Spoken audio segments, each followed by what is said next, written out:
আকাশবাণী কলকাতা খবর পড়ছি প্রিয়া বিশ্বকর্মা। প্রথমে বিশেষ বিশেষ খবর। সন্ত্রাসবাদ মোকাবিলায় ভারতের অবস্থান আন্তর্জাতিক মঞ্চে তুলে ধরতে 7টি সর্বদলীয় প্রতিনিধি দল খুব শীঘ্রই বন্ধু রাষ্ট্রগুলির সঙ্গে যোগাযোগ করবে বলে সংসদ বিষয়ক মন্ত্রী কিরেন রিজিজু জানিয়েছেন। হায়দ্রাবাদে আজ সকালে এক ভয়াবহ অগ্নিকাণ্ডে মহিলা ও শিশুসহ অন্তত 17 জন প্রাণ হারিয়েছেন। স্থলপথে বাংলাদেশ থেকে ভারতে বেশ কিছু পণ্য আমদানির ক্ষেত্রে নিষেধাজ্ঞা জারি করা হয়েছে। বেশ কিছু কর্মসূচি নিয়ে মুখ্যমন্ত্রী মমতা ব্যানার্জি আগামীকাল 3 দিনের সফরে উত্তরবঙ্গ যাচ্ছেন। বিকাশ ভবন ঘেরাও কর্মসূচিতে সরকারি সম্পত্তি নষ্টের অভিযোগে জিজ্ঞাসাবাদের জন্য চাকরিহারা কয়েকজন শিক্ষককে পুলিশ ডেকে পাঠিয়েছে।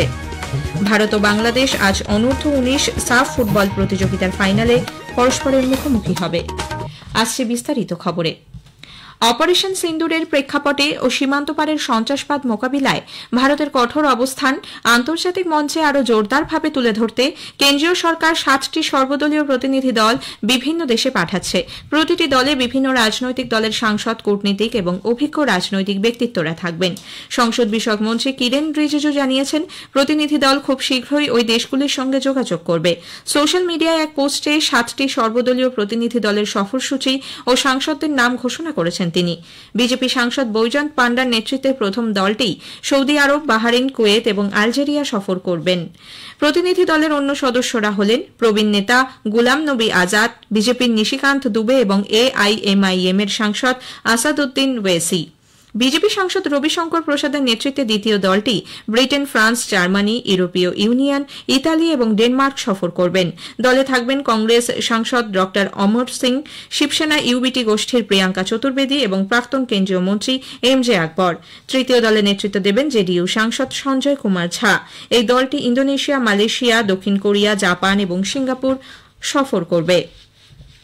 দলের অন্য সদস্যরা হলেন CPIM এর জন ব্রিটাস এবং তৃণমূল কংগ্রেসের ইউসুফ পাঠান। শিবসেনা সাংসদ শ্রীকান্ত একনাথ শিন্ডের নেতৃত্বে চতুর্থ দলটি সংযুক্ত আরব আমিরশাহী, লাইবেরিয়া, কঙ্গো এবং সিয়েরা লিও সফর করবেন। এই প্রতিনিধি দলে থাকছেন বিজেপি সাংসদ বাঁশুরী স্বরাজ এবং বিজেডির সুস্মিত পাত্র। পঞ্চম দলে নেতৃত্ব দেবেন কংগ্রেস সাংসদ শশী থারুর। এই দলটি মার্কিন যুক্তরাষ্ট্র, পানামা, গায়ানা, ব্রাজিল এবং কলম্বিয়া সফর করবেন। ডিএমকে সাংসদ কানি মোড়হি করুণানিধির নেতৃত্বে ষষ্ঠ দলটি স্পেন, গ্রিস, স্লোভানিয়া, লাটভিয়া এবং রাশিয়া সফরে যাবে। সপ্তম দলে নেতৃত্ব দেবেন এনসিপি শরদ পাওয়ার গোষ্ঠীর সাংসদ সুপ্রিয়া সুলে। দলটি মিশর, কাতার, ইথিওপিয়া এবং দক্ষিণ আফ্রিকা সফরে যাবে।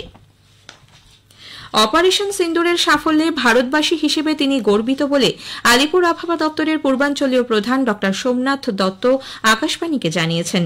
তিনি বলেন, একজন সচেতন নাগরিকের অবশ্য কর্তব্য সমস্ত রকম সন্ত্রাসবাদী কার্যকলাপের বিরোধিতা করা।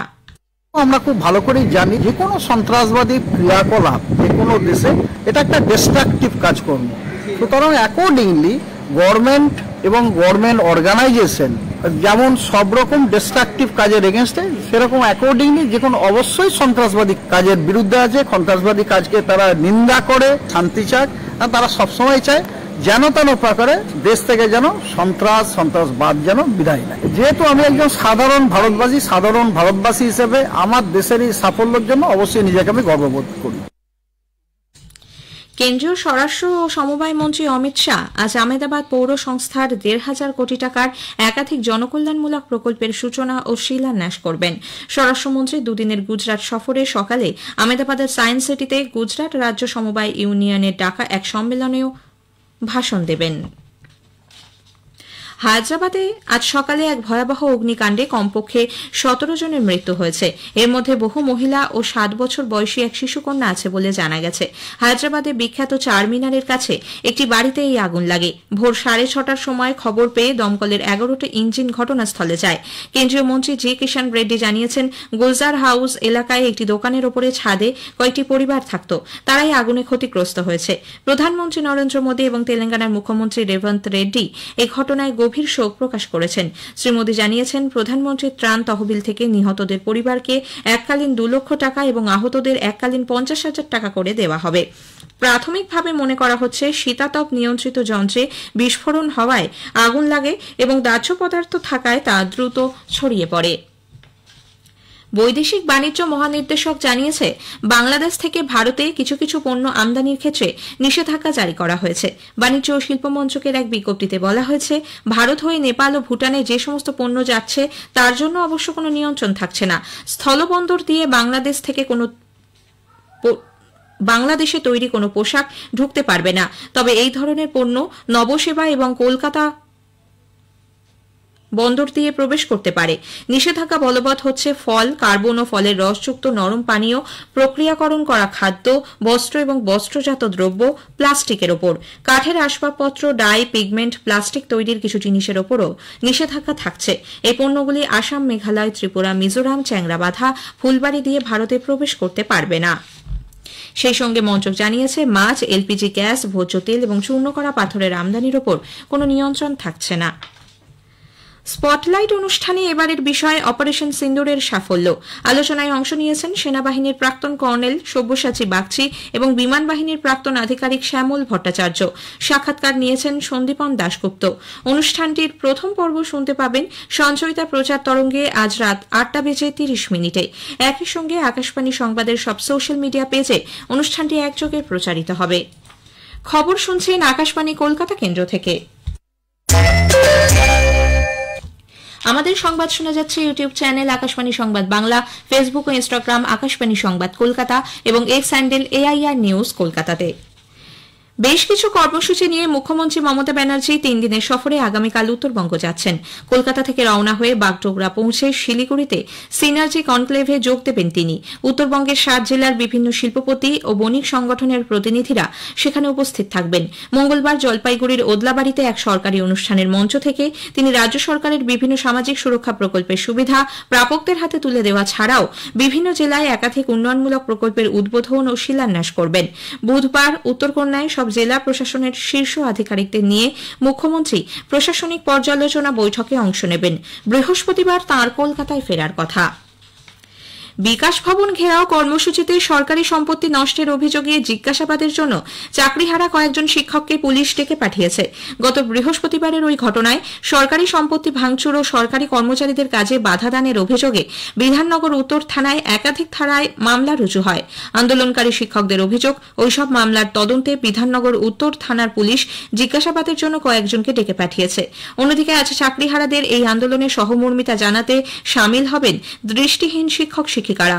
অবস্থান মঞ্চে প্রতীকী উদয়নের পাঠশালায় তাঁরা ছাত্রছাত্রীদের পড়াবেন। প্রতিবন্ধকতাকে জয় করে জীবনযুদ্ধে নিজেদের জয়ী হওয়ার কাহিনী শোনাবেন তাঁরা। সরকারি কর্মচারীদের বকেয়া 25% মহার্ঘ ভাতা আগামী 6 সপ্তাহের মধ্যে রাজ্য সরকারকে মিটিয়ে দিতে হবে বলে সুপ্রিম কোর্ট নির্দেশ দিয়েছে। সুপ্রিম কোর্টের বিচারপতি সঞ্জয় করল ও বিচারপতি মনোজ মিশ্রের ডিভিশন বেঞ্চ এই রায় দিয়েছেন। উল্লেখ্য, কতদিনের মধ্যে এই মহার্ঘ ভাতা মিটিয়ে দিতে হবে তা নিয়ে বিভিন্ন সরকারি কর্মচারী সংগঠনের মধ্যে বিভ্রান্তি তৈরি হয়েছিল। ঘূর্ণাবর্ত এবং অক্ষরেখার কারণে আজও আগামী কয়েকদিন রাজ্যের সব জায়গাতেই বজ্রবিদ্যুৎ সহ বিক্ষিপ্ত বৃষ্টির সম্ভাবনা। ইতোমধ্যেই কলকাতা ও সংলগ্ন এলাকায় বৃষ্টি শুরু হয়েছে। আবহাওয়া দপ্তরের পূর্বাঞ্চলীয় প্রধান সোমনাথ দত্ত আকাশবাণীকে জানিয়েছেন, অক্ষরেখাটি উত্তরবঙ্গের ওপর থাকার কারণে উত্তরের 4 জেলা দার্জিলিং, কালিম্পং, আলিপুরদুয়ার ও কোচবিহারে বৃষ্টির পরিমাণ বেশি থাকবে।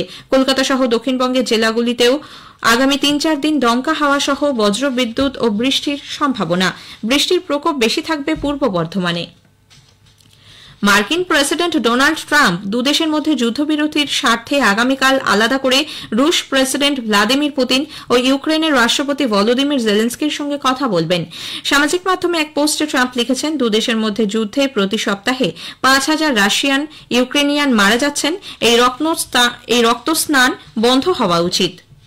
মার্কিন যুক্তরাষ্ট্রের ক্যালিফোর্নিয়ার পাম স্প্রিংস শহরে একটি প্রসূতি কেন্দ্রে বিস্ফোরণের ফলে একজন নিহত ও কমপক্ষে 5 জন আহত হয়েছেন।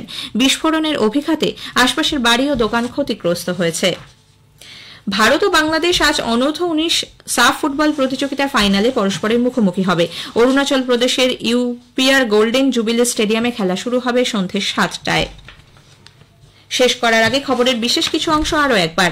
সন্ত্রাসবাদ মোকাবিলায় ভারতের অবস্থান আন্তর্জাতিক মঞ্চে তুলে ধরতে 7টি সর্বদলীয় প্রতিনিধি দল খুব শীঘ্রই বন্ধু রাষ্ট্রগুলির সঙ্গে যোগাযোগ করবে বলে সংসদ বিষয়ক মন্ত্রী কিরেন রিজিজু জানিয়েছেন।